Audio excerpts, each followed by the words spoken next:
I'm going to ask Larry to come up and introduce our guest speaker.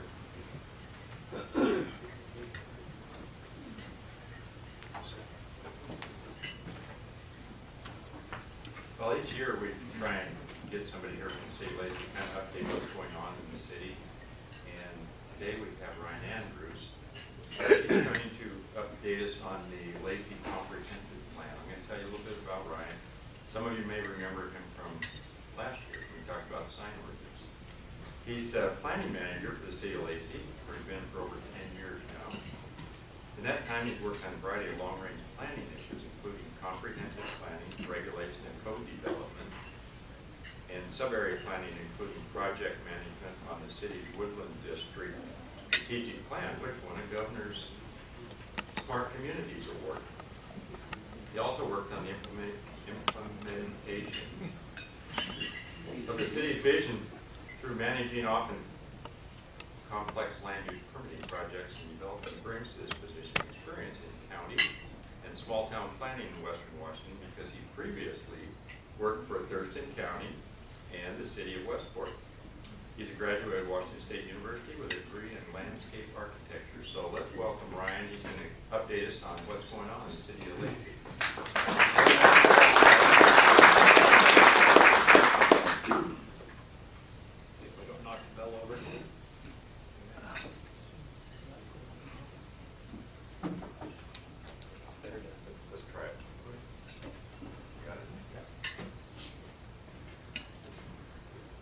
Thank you for, can everybody hear me in the back? Yeah. These microphones aren't made for the tallest of people, that's for sure. So thank you again for the Rotary Club for having me. This is a presentation that we've been giving across the community for the last few months. It's related to an update of our comprehensive plan. And our comprehensive plan for the city is our long-range planning document that kind of sets forth how the city will grow. We're a fast-growing community. It's very important that we get this right. So we're checking in with community groups along the way to make sure that we did. So what I'll do is I'll give about a 15 to 20 minute presentation. And then if you have questions at the end, comments, we'd love to hear from you. And as being a city planner, if you have general concerns or questions about the city, I'd be happy to take those. I like to tell people, as a city planner, my knowledge about the city is a mile wide, but it's about an inch deep. So I'll try to do my best to answer those. So why update our comprehensive plan and why envision Lacey? Well, first of all, as I mentioned, we're a very fast-growing community. Our city and our urban growth area, and I'll talk a little bit about what our urban growth area is here in a little bit. It's basically the area surrounding Lacey is projected to grow by 30,000 people in the next 20 years. We last did this calculation back in 1998, and we missed that number by about 80 people. So it's an extremely accurate number, that 30,000 people. So they're going to come. We need to plan for them. We also have a mandatory update deadline of June 30th, 2016. The State Growth Management Act requires that we update our comprehensive plan every 8 years, and that date is fast approaching. So in the next 20 years, we do have 30,000 additional residents, but we also are expected to have 13,700 more jobs and 12,500 new homes. So where will they all go? And then we also periodically update our comprehensive plan to make sure it's in line, in keeping with the community's vision. So feedback is really important at this point to help determine how we accommodate that growth. This has been a multi-year process. We're nearing the end of the process right now. It started in 2013 with the community discussion and development of a vision. We're now in the outreach phase, which I know it says 2015 there, but now we're into 2016, which is leading up to the refinement and adoption of this comprehensive plan. And as I mentioned, June 30th, 2016 is our state mandated deadline to have this updated. So we're nearing the end of this process. You'll see in the presentation there's a lot of information there as far as how the community perceives how we should grow. So we want to make sure that at this point if we got that right. So given that we're nearing build out of the city, so our city from north to south is nearing build out. So on the north end we've got Jubilee.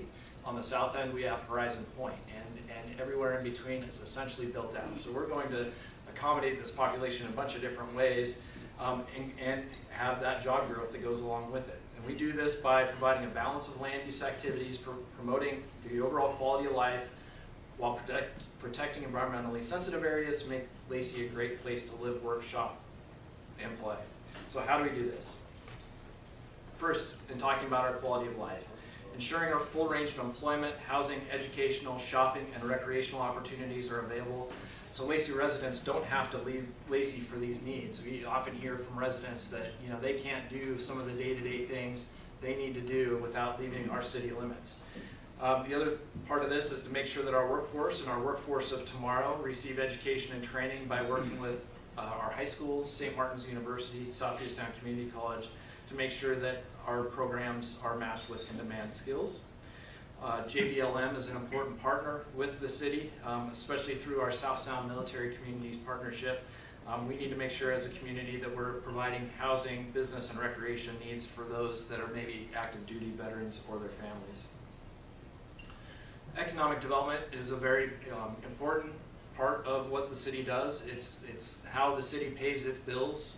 A great amount of that is through our sales tax revenue. In fact, it's such a priority that we hired an economic development coordinator to help promote and diversify employment and economic development opportunities in the city. As part of this comprehensive plan update, we're also updating our economic development element of our comp plan, which has not been updated since 1994. So we're in the midst of doing that. As part of the update, we completed a large market study. We also went out to the community and asked what were some of the prime businesses, restaurants, those kinds of things that the city wanted to, or the residents wanted to see the city kind of attract. We did complete this market study that shows that we have some leakage going on. So I don't think it's any secret that we lose out on some large ticket items, especially car dealerships. And this is related to those high dollar value car sales that our neighbors in Olympia are able to capture, but not us here in Lacey. So to put this into context, like I mentioned, we completed the market study, a retail preference survey, community input that's going to help inform our draft economic development element, which then leads to the action behind this, which is our economic development strategy and work plan. What we found so far through this process is that we have a good, solid retail base, but we do have room to grow. And our room to grow is really related to those high dollar value items. We have a high concentration of discount retail, so we have the Walmarts, the Costco's, those kinds of places, but we don't have the upmarket retail. We don't even have the space for the upmarket retail to go. So a lot of times we hear people say it was a priority in the market study that showed that Nordstrom's comes to mind as something that the community wants to see come to our area, but we don't have the space for Nordstrom's to locate. But the good news is we do have in our workforce, we have a high education attainment, and those demographics for our workforce are really in demand by job providers. Important aspect of our Envision Lacey, our comprehensive plan update, is how we identify and promote our neighborhoods. To provide a community of diverse and vibrant neighborhoods that contain a mixture of uses, a variety of housing types, convenient commercial opportunities, schools, parks, and open spaces. Excuse me. We're doing this by ensuring we have a mixture of housing types, especially in our moderate and higher density areas, by looking at increasing the minimum densities in these zones. The city is largely built out in the last 10 to 15 years, but we've really developed out with those single family residences. We've had a very low percentage of multifamily development, so we want to make sure that we get a good mix of all housing types. Requiring sewer to all new development, to increase density, protect groundwater resources, and ensure land supply is developed to high standards. It's really important in the county where we still allow new development to go on septic systems. Providing an opportunity for residents to live near commercial areas, which will decrease the everyday need for a vehicle. So it's important to get these commercial areas in close proximity to where people live. So this slide shows a couple things. The first is kind of how we lay out as a city. As I mentioned, we go from kind of the north end on Puget Sound, which is Jubilee, to the south end near the railroad tracks down at Horizon Point. Everything that's multicolored on that map is within our city limits. We have a fairly illogical city limit boundary. The rest that's in yellow is our urban growth area, and that's the area that's not actually within city jurisdiction. It's actually in Thurston County. but we do project growth, and they do have similar land use regulations that pertain within that area. Long story short, if you live in the city, then you get permits from the city. If you don't, you go to Thurston County to get your permit, but we plan for these areas in conjunction. What our comprehensive plan looks at is some priority areas of development. So we have kind of two different stories. One is the city, which is pretty much developed out, but we also have the urban growth area, which still has some vacant land resources. So with our 30,000 people, we have about 10,000 of those coming to our city limits. We have 20,000 coming to our urban growth area. And in 20 years, our urban growth area will actually have a bigger population than what our city limits have. So some of the ways to look at handling some of this development are these key priority areas that we're looking at increasing the development in. The first is the Martin Way corridor, which is A on the map. Also B, our Woodland District, Central Business District, and our gateway areas. These are some of our prime nodes right in Lacey. And then also look at amending our zones within the urban growth area to make sure that they're being developed at their highest and best use. And we're not allowing septic and those kinds of things that preclude higher density development. So this is one, just keying in on one of those concepts, which is related to Martin Way. The comp plan for Lacey envisions that Martin Way will be a vibrant, dense urban center. One of these keys is to achieving this type of development is to look at our urban transit corridors and making sure they're used to their fullest potential. Martin Way has good transit. It's served by intercity transit, and it has 15-minute transit headways. So it also has well-served infrastructure and those kinds of things that can have more intense development, especially than what it does right now. In fact, it only has right now has about 85 acres of vacant property available for building and redevelopment. So it's a key area to get more intensive, both commercial and residential development. Some of the advantages to doing this is it conserves that land in the urban growth area. So it increases density in areas where transit and those kinds of things, utilities can handle that, preserves vacant land resources, especially in an urban growth area. It's transit oriented, it has good infrastructure that has lowered maintenance costs and is less expensive to serve. It also would provide an affordable and broad range of housing choices to serve a broad range of needs. And it can also support commercial activity, which gets those residents in close proximity to the retail. It's important that we consider placemaking in our comprehensive plan by creating vibrant urban and neighborhood centers that support a broad range of commercial destinations, housing options, and employment opportunities. How do we get there? Well, we support our sub-area plans. We have two sub-area plans existing. One is our Woodland District, which is the area around South Sound Center and Fred Meyer. Has been identified as a city center. And then our Northeast area sub-area plan, which is our gateway area. And then also identify and support future plans, including our Depot District. The Depot District is the area around the Lacey Post Office, where the future Depot Museum will go. Also the Martin Way corridor, and what we call the Golf Club Road neighborhood, which is the area basically between Pacific and Panorama that has some of our older housing stock that could see some redevelopment in the near future. So our comprehensive plan provides general patterns for land use and those kinds of things, but what these sub-area plans do is they provide more detail than what we're able to get into in our comprehensive plans. So this creates a good transition, and it identifies how the city will transition to ensure that high quality development is achieved.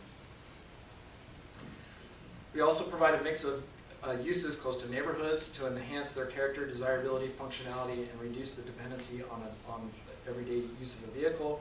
Encourage where feasible mixed uses that integrate ground floor commercial within the same building as residential.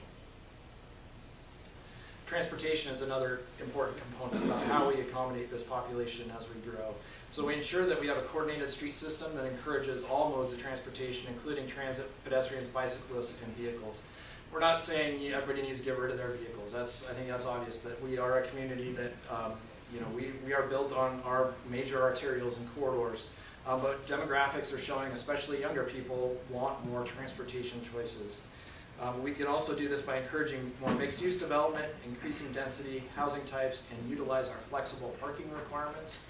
So right now, the city has what we call flexible parking requirements. So if somebody particularly a developer came in, wanted to do a project and wanted to go below our minimum threshold for parking, they'd be able to do that, provided that they were served by transit or had other means of accommodating their traveling residents. The city would develop, it's a future action item for the city to develop a pedestrian and bicycle plan. Right now, the city does not have a pedestrian or bicycle plan. And it's important that we do so that we can show how our pedestrians travel through Lacey. We do have a transportation plan, but that's mostly related to automobile and freight movement through Lacey. Also, to encourage intercity transit to extend regular bus service to our Hawks Prairie planning area, and also reassess service routes to serve growing employment centers and residential neighborhoods. And we work closely with intercity transit on a regular basis, but one thing they do not provide is regular transit service, essentially north of I-5 in Lacey. So we have Lacey residents right now that have no transit service, and there's no plans to extend that. So we're working closely with intercity transit to make sure that this is a priority with them. Especially now that we've got these growing employment and residential neighborhoods up in our northeast area. Talking a little bit about, a lot of people like to have these uses, these neighborhood commercial type uses in close proximity to where they live. This is a graphic that shows in order to do that, you really have to have density. So for a neighborhood commercial scale retailer, this graphic shows that within a half-mile radius, you have to have about 3,500 units to make that supportable. So that's at a density that far exceeds what Lacey is able to achieve right now. So some of our neighborhood commercial areas have been stagnant for a long time, and they haven't been constructed because we lack the density that it takes, the rooftops that it takes to be able to support them.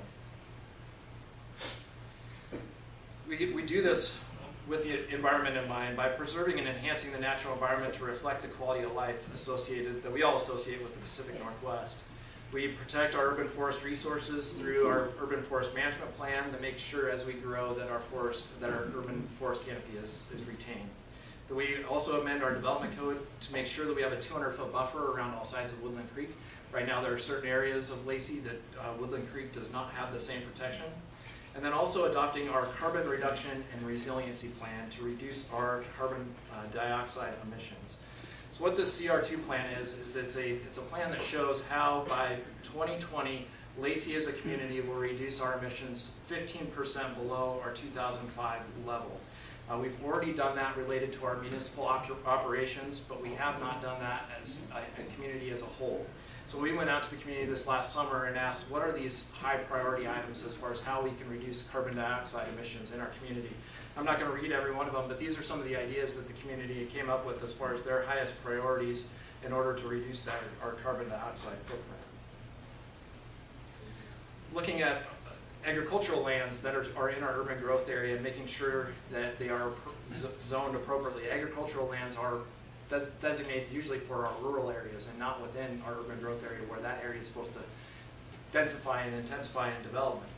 Also looking at reviewing our criteria of new mineral resource lands to make sure that we're assessing potential conflicts and impacts to adjacent urbanized areas, critical areas, and redevelopment opportunities. Utilities is an important aspect of this, so we need to make sure that within Lacey and our urban growth area that we have water and sewer that's able to serve growth but also protect groundwater and ensure that development occurs at an urban level. So one of the policies is that all new development in the urban growth area is to be served by sewer, and that we require septic systems that have failed to city sewer. That second part of that, requiring septic systems that have failed, is not a new policy. It's a reaffirmation of that. Also, utilities are important when the city considers annexation of our urban growth area, so making sure that our urban growth area, when we do annex portions of that it's fully served by sewer, so that the city doesn't take on the liabilities associated with converting properties to sewer after they're annexed. Also looking at exploring urban holding areas within our Pleasant Glade and McAllister geologic sensitive areas. These are areas that are slated to be developed within our urban growth area, but they lack sewer, and it doesn't look like sewer is going to become available to them in the next 20 years based on the ability of the city to be able to support that. So look at potentially removing those areas from our urban growth area until the time that the sewer becomes available. So what do you think? These strategies have been developed by the community as part of a multi-year strategy. However, we want your feedback and input to make sure we got things right. Are there other ways to accommodate this growth that you'd like to see, and do you have any suggestions? That's where you do come in. So this, as I mentioned, the comp plan will be finalized and go through the Planning Commission review, then adoption by the City Council right around the summer of 2016. There is our URL, so our draft comp plans, all these different ideas and things that I put out on the screen are available in our draft comprehensive plan, which is available on the city's website at our city's website, and then /Envision Lacey for anybody who'd like to take a look at those. So what do you think? Yeah, happy to take any questions or comments. Yeah.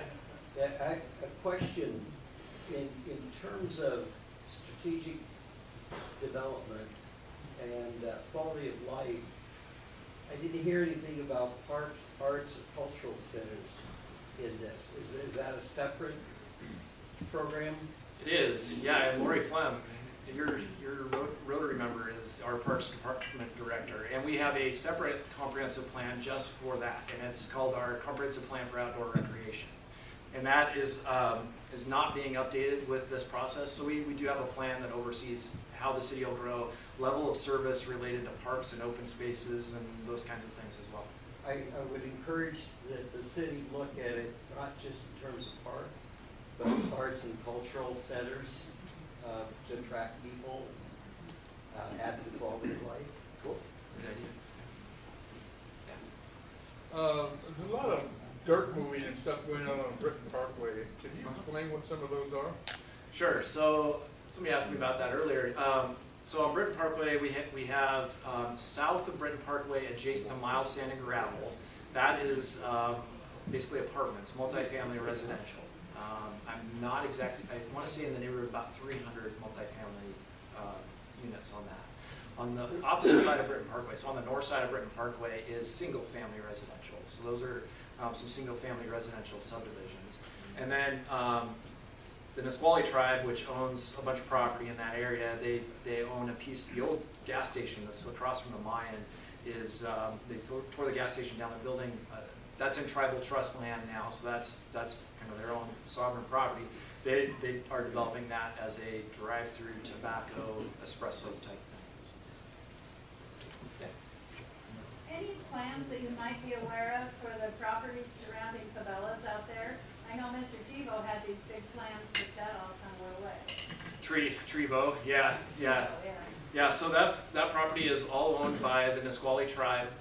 They are partnering with a private development group that is preparing an application to develop that as a future town center. It's called the Gateway Town Center. So it will be kind of a neo-traditional, not a downtown, it'll be a town center type development. It will also have about 500 units of residential and a shopping center component as well. It's very early in the process right now. They're doing some of the environmental work and some of that stuff. So there's nothing that I can point to as far as when they would break ground or anything like that. But that's the plans at this point. There's two things. One is that property owned by the tribe could go off the tax roll, so that may not do us citizens any good except for a place to shop. Secondly, I think the city's done a really good job of the planning and what they've done. I do have a concern in that all the growth that's going on north end of Marvin, those three roundabouts were all built too small for all the traffic and all the trucks, the industrial and the residential. I didn't see anything here about readdressing that. And secondly, in that construction, we have all these medians, which are beautiful, but you can't see. And so it's horrible driving out there trying to cross roads. Yeah. So is there any activity and discussion doing that? Before I leave it, one last thing. I think we ought to license bicyclists who use the roadway. So it's a little bit more specificity than I'm able to get into as far as like a citywide growth plan. There's a couple things going on in Hawks Prairie. First of all, the city got an $80 million, as part of the recent transportation bill that passed the legislature, we got $80 million to improve the exit 111 interchange. So that's gonna be a massive project that's under development right now. Probably will be installed in the next 5 years to help alleviate some of the congestion at the overpass. So we get a lot of complaints about traffic backing up on both sides of that interchange.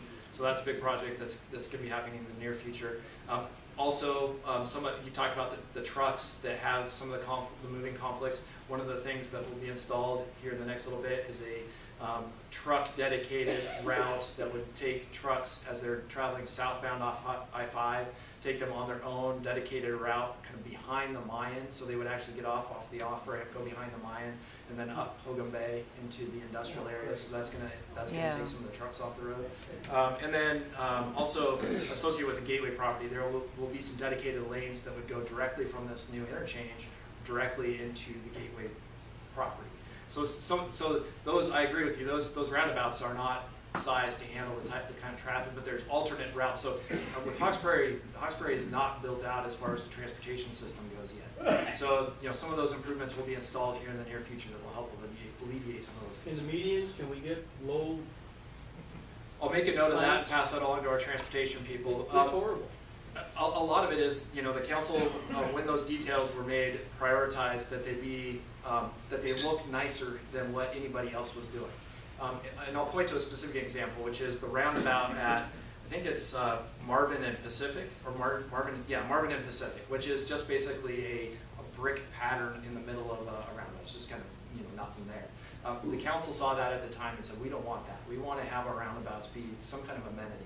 So there's somewhat of a prioritization there that the city's made kind of a policy that we want these things to look really nice, so people understand that they're in Lacey, they're not in Thurston County, they're not in somewhere else anymore when they come in Lacey. Not just the roundabout median, but the roadway median out there. Right. The shrubbery's too high. Gotcha. Can't see. Yeah, pass that along. What about the bicycles? License the bicycles? Oh, yeah. Yeah, we'll talk to the police chief about that one. Yeah. Are there plans for a roundabout at Carpenter and Mullen? Yeah, there is. So that's going to be a county project that's in development right now. There was a recent open house for that area about 2 weeks ago. They held an open house to go over some of the designs with the residents in that area. I don't have any graphics here with me, but basically what it would do is it would take some property in front of the little grocery store that's right there, and some of the property that the city has purchased in the area, convert that to a roundabout and help alleviate some of those turning movement issues that we have down there. That's probably a few years out from construction though. On that same roundabout that will be installed, will there be flashing lights for kids crossing to Woodland? Because I know they mentioned in the announcement that that's a big issue, people speeding, Yeah. and the kids that are crossing from that neighborhood who attend Woodland. Is that being addressed? I don't know the specifics enough to know. I don't know if they're even far enough along in the design process, but I would assume that it's going to probably be very similar to what's on Rainier Road at Horizons Elementary. So you've got those push buttons that are activated by their traffic control people that would actually activate and let people know that they're there. I don't know if they're that far along, but I would assume that's what it's going to look like. We're actually exit off I-5 onto Carpenter, I realize that in years past was talked about, but is 111 now going to be the main focus? Yeah, 111 is the main focus.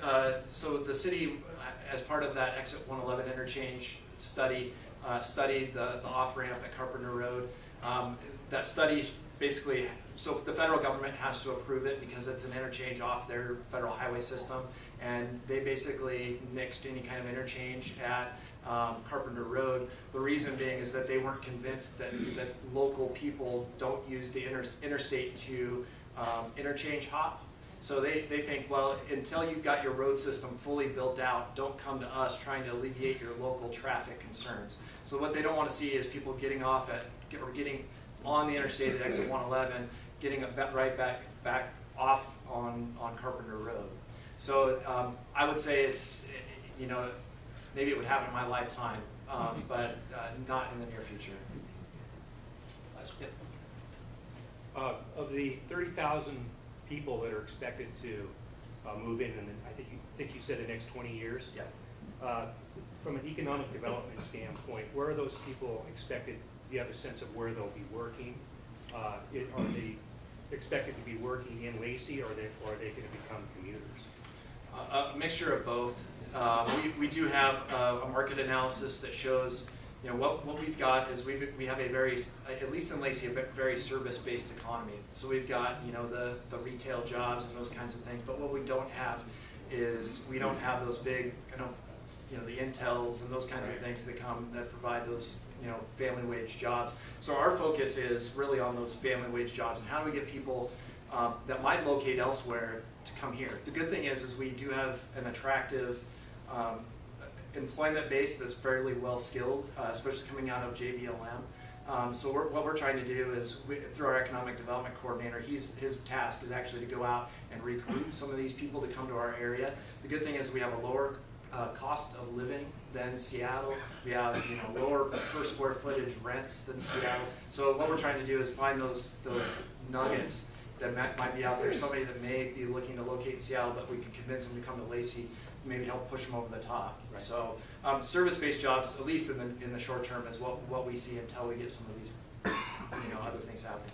Last question from Kim. Are there plans to install sewers to the homes along Carpenter Road?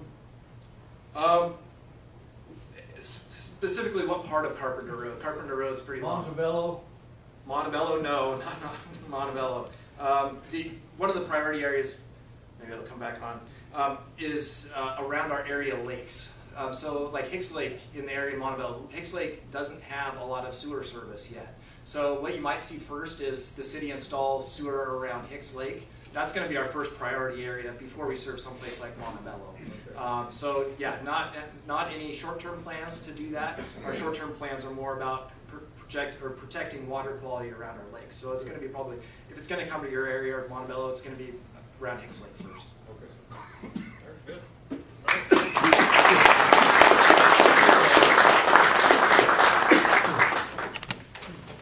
So, as is our tradition, we offer up a book to South Sound Reading Foundation that we have the presenter sign. And today's book, I pulled out of Greg's book box of treasures. The only thing I could find that reasonably is relevant: City Dog and County Frog.